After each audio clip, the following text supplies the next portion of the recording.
Selamat malam sahabat Night Call GPIB yang dikasihi Tuhan Yesus Kristus. Doa dan harapan saya kiranya pada saat ini juga Bapak Ibu dalam keadaan sehat, penuh bahagia.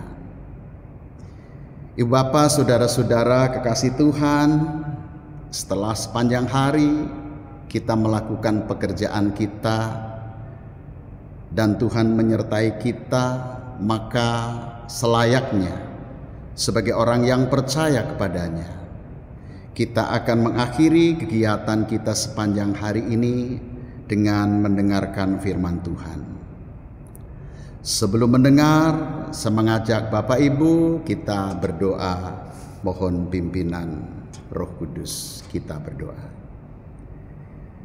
Bapa di surga, kami mengucap syukur kepadamu karena Tuhan setia menjaga melindungi kami, terlebih khusus pelayanan dan kegiatan sepanjang hari ini. Terima kasih ya Tuhan, kami boleh mengucap syukur atas penyertaan-Mu, dan sebagai wujud syukur kami akan mendengarkan sabda firman-Mu. Terangi kami dengan kuasa Roh Kudus-Mu, agar firman Tuhan yang sebentar kami dengar memberikan kekuatan, sukacita, damai sejahtera dalam hidup kami, dan dapat kami lakukan dalam perjalanan hidup kami selanjutnya. Di dalam nama Tuhan Yesus, firman yang hidup kami berdoa. Amin. Sahabat Night Call GPIB yang dikasihi Tuhan, kita akan mendengar firman Tuhan dari Roma 6 ayat 22 sampai 23. Demikian bunyinya. Namun sekarang setelah kamu dimerdekakan dari dosa dan setelah kamu menjadi hamba Allah, kamu beroleh buah yang membawa kamu kepada pengudusan, dan sebagai kesudahannya ialah hidup yang kekal. Sebab upah dosa ialah maut, tetapi karunia Allah ialah hidup yang kekal dalam Kristus Yesus Tuhan kita. Demikian pembacaan firman Tuhan. Yang berbahagia adalah setiap orang yang mendengar firman ini, percaya serta melakukan dalam kehidupan setiap hari. Bapak Ibu, saudara-saudara kekasih dalam Tuhan kita Yesus Kristus, secara tidak langsung bacaan firman Tuhan pada malam hari ini sesungguhnya ingin menjelaskan siapakah kita. Siapakah anak-anak Tuhan? Dalam pembacaan firman Tuhan ini sangat jelas Ibu Bapak bahwa anak-anak Tuhan hanyalah seorang hamba. Seperti manusia pada umumnya adalah hanya hamba. Namun Ibu Bapak, saudara-saudara kasih Tuhan, sesuai kesaksian Alkitab bahwa anak-anak Tuhan, jemaat Tuhan bukanlah hamba sembarang hamba, tapi ia adalah hamba yang dikasihi Tuhan. Ingat, kita adalah hamba yang dikasihi Tuhan. Di mana letak perbedaannya, Ibu Bapak? Saya pikir mungkin orang berpikir bahwa semua orang juga dikasihi Tuhan, dijaga, diberi makan, minum yang sama. Namun perbedaannya adalah peran Allah di dalam kehidupan orang yang percaya. Kita adalah hamba yang dikasihi Tuhan, selain hidup, dijaga, diberikan rezeki, namun kelebihan sebagai anak-anak Tuhan bahwa kita adalah hamba yang telah dibebaskan atau dimerdekakan dari kuasa dosa. Kita adalah orang-orang yang telah dimerdekakan, diselamatkan dari kuasa dosa. Apa kelebihan ibu bapak sampai kita dibebaskan dari kuasa dosa. Dengan jujur, saya pikir ibu bapak dan saya tidak jauh berbeda dengan manusia pada umumnya. Kita penuh kekurangan, kita penuh kelemahan. Namun kelebihan ibu bapak terletak kepada Allah yang kita imani, yaitu Yesus Kristus. Kita dimerdekakan bukan karena kita hebat, tapi karena kasih Tuhan yang begitu besar. Sesuai Yohanes 3 ayat 16. Kasih Tuhan yang begitu besar menutupi segala kelemahan hamba. Kasih Tuhan yang begitu besar menebus, menutupi, mengangkat segala pelanggaran-pelanggaran yang telah terjadi di dalam kehidupan kita. Itulah ibu bapak, sebagai kelebihan dikasihi Tuhan dalam bentuk kemerdekaan yang tentu tidak dimiliki oleh semua umat manusia. Hanya mereka yang menerima, yang percaya kepadanya. Jadi kita adalah orang-orang yang telah dimerdekakan, sehingga Alkitab mengatakan tadi bukan lagi hamba dosa, tapi hamba kebenaran. Kata merdeka ibu bapak, pada saat ini kita masih dalam suasana Hari Proklamasi Kemerdekaan Republik Indonesia yang ke-79. Apa itu merdeka? Saya percaya Bapak Ibu sudah memahami tentang apa itu kemerdekaan. Kalau saya ambil dari Kamus Besar Indonesia, intinya kemerdekaan adalah independen, berdiri sendiri, bebas, tidak terikat, tidak tergantung, seperti itunya. Berdiri sendiri. Namun ibu bapak, saudara-saudara kasih Tuhan, memang tidak salah. Itu arti kemerdekaan menurut Kamus Bahasa Indonesia atau yang kita pahami secara umum. Namun ibu bapak, saudara-saudara, apa arti sebuah kemerdekaan bagi seorang hamba? Apa yang dapat kita lakukan? Apa arti kemerdekaan kepada manusia yang telah jatuh di dalam dosa? Kalau kemerdekaan itu hanya bersifat kebebasan, kebebasan dalam arti berdiri sendiri, dalam arti kemerdekaan adalah menuju kepada pembiaran untuk berjalan sendiri, berdiri di atas kaki sendiri. Apa arti kemerdekaan bagi seorang hamba?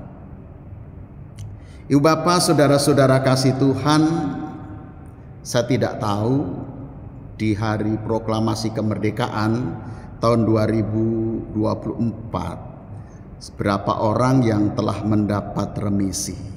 Saya tidak tahu, saya tidak berani mengatakan.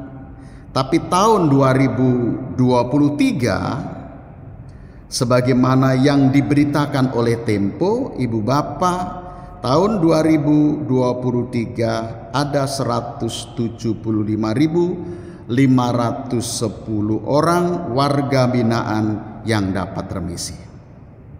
Mereka dibebaskan, mereka dikeluarkan dari tahanan.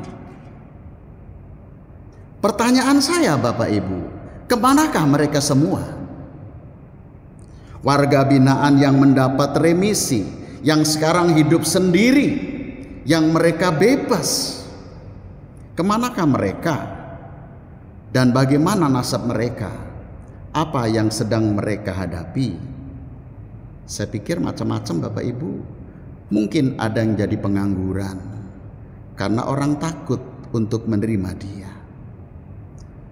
Mungkin dia tidak dipercaya di masyarakat karena dia adalah orang mantan tahanan.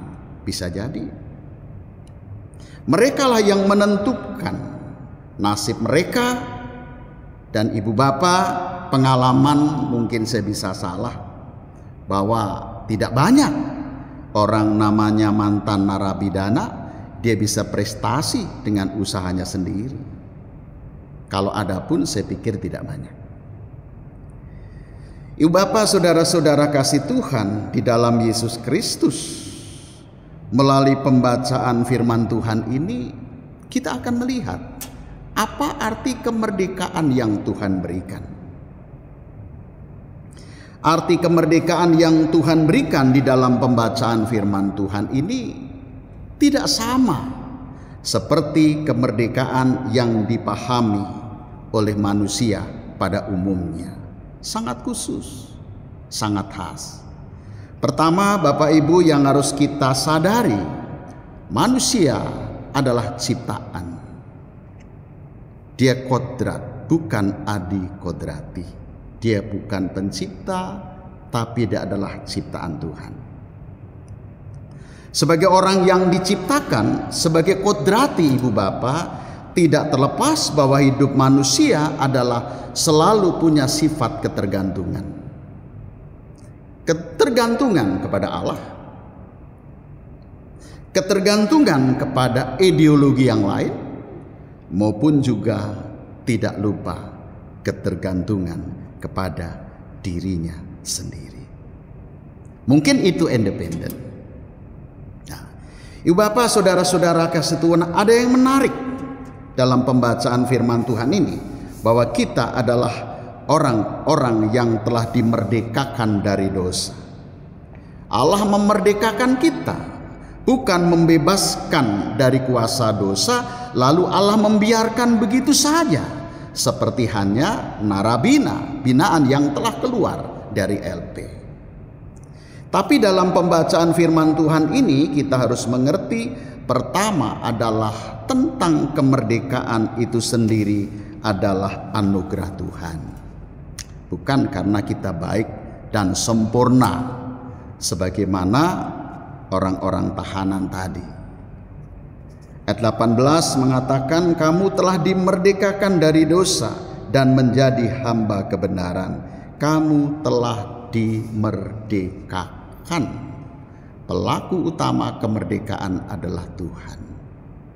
Jadi kemerdekaan bagi orang percaya, kemerdekaan dari kuasa dosa adalah anugerah, pemberian Tuhan, bukan perjuangan kita.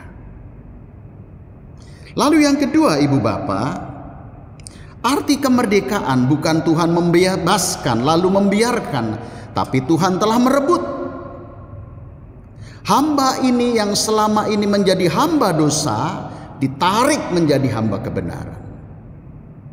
Kemerdekaan dalam Kristus berarti Kristus telah menarik hamba dosa, hamba maut menjadi hamba dirinya sendiri, Allah sumber hidup. Dalam pembacaan firman Tuhan ini, itulah makna sebuah kemerdekaan. Jadi segala sesuatunya mesti tergantung. Dari ketergantungan kepada dosa menjadi tergantung kepada Tuhan Sang Juru Selamat.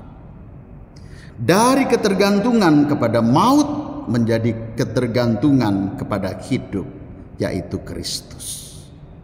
Jadi kita tidak bisa berdiri sendiri. Kita menjadi hamba Allah. Maka Paulus mengatakan, bagaimana? Jadi apakah kita akan berbuat dosa kah? Enggak demikian. Kita adalah hamba Allah. Kemerdekaan dalam Tuhan, ibu bapak, tidak menuju kepada pembiaran hidup yang Tuhan berikan. Tapi kemerdekaan di dalam Tuhan, di mana Tuhan membawa kepada hari esok yang penuh harapan, yaitu disucikan dan memiliki kehidupan yang kekal. Jadi kemerdekaan adalah perjuangan dan anugerah Allah untuk merebut dari kehidupan yang buruk menjadi kehidupan yang baik karena Dia. Dimerdekakan,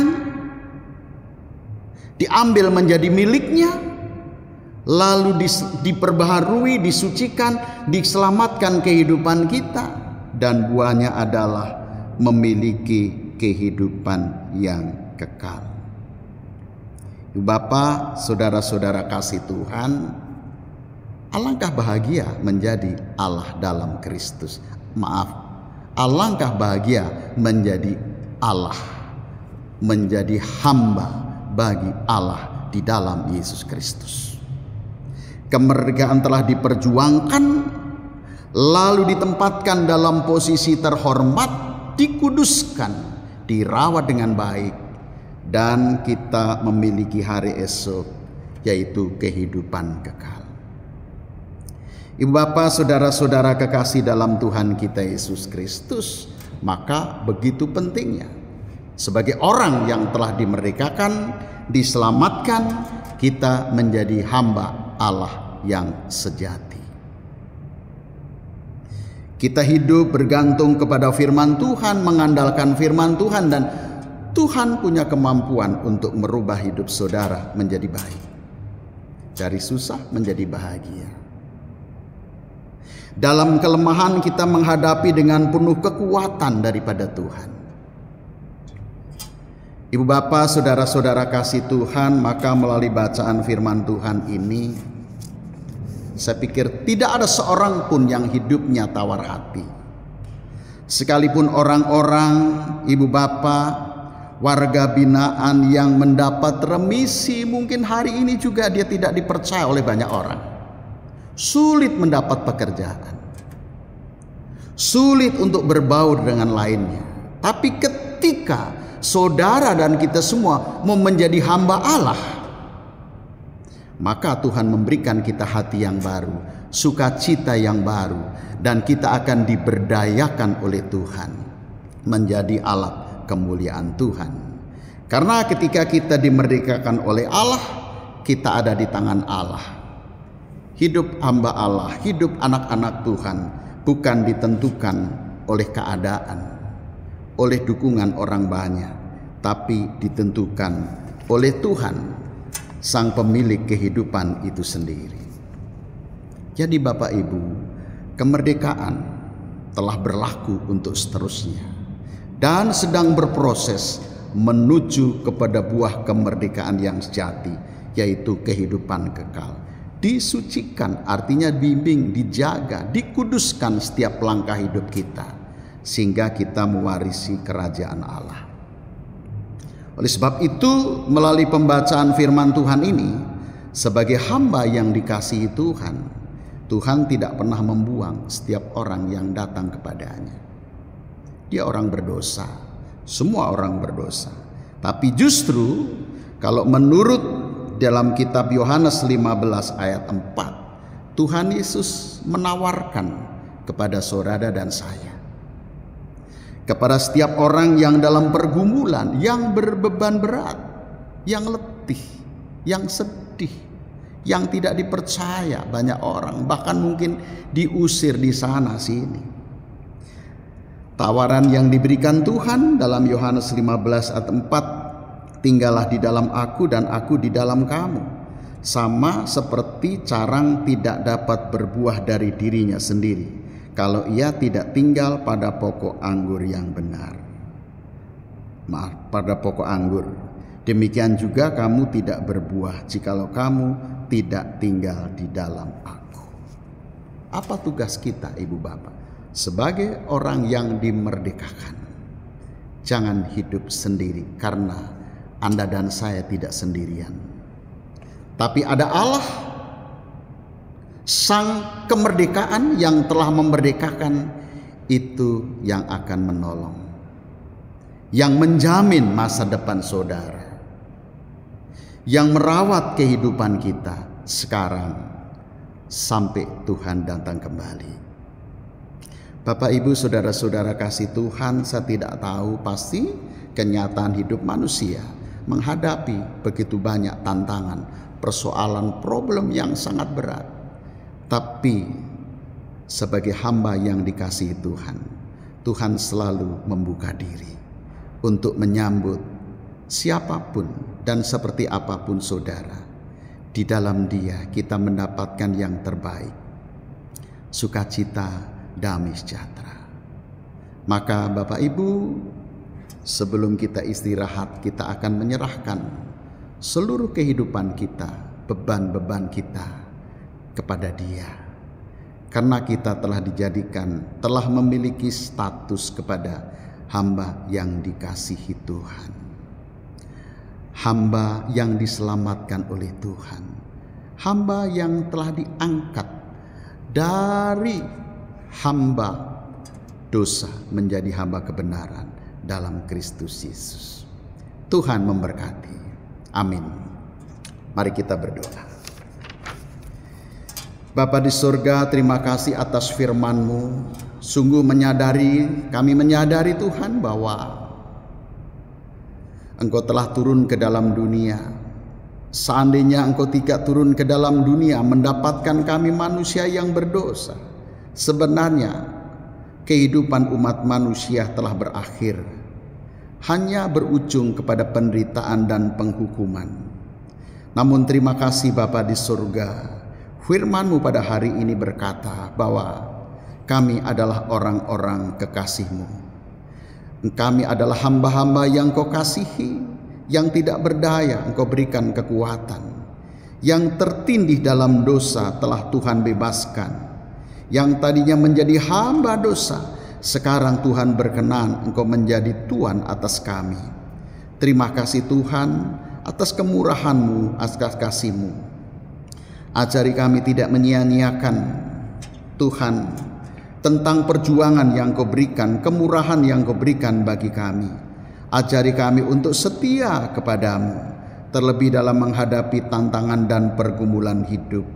Agar kami senantiasa mengandalkan Engkau dan berani Tuhan mengedepankan kuasa dan firman-Mu ketika kami harus mengambil langkah-langkah dan keputusan.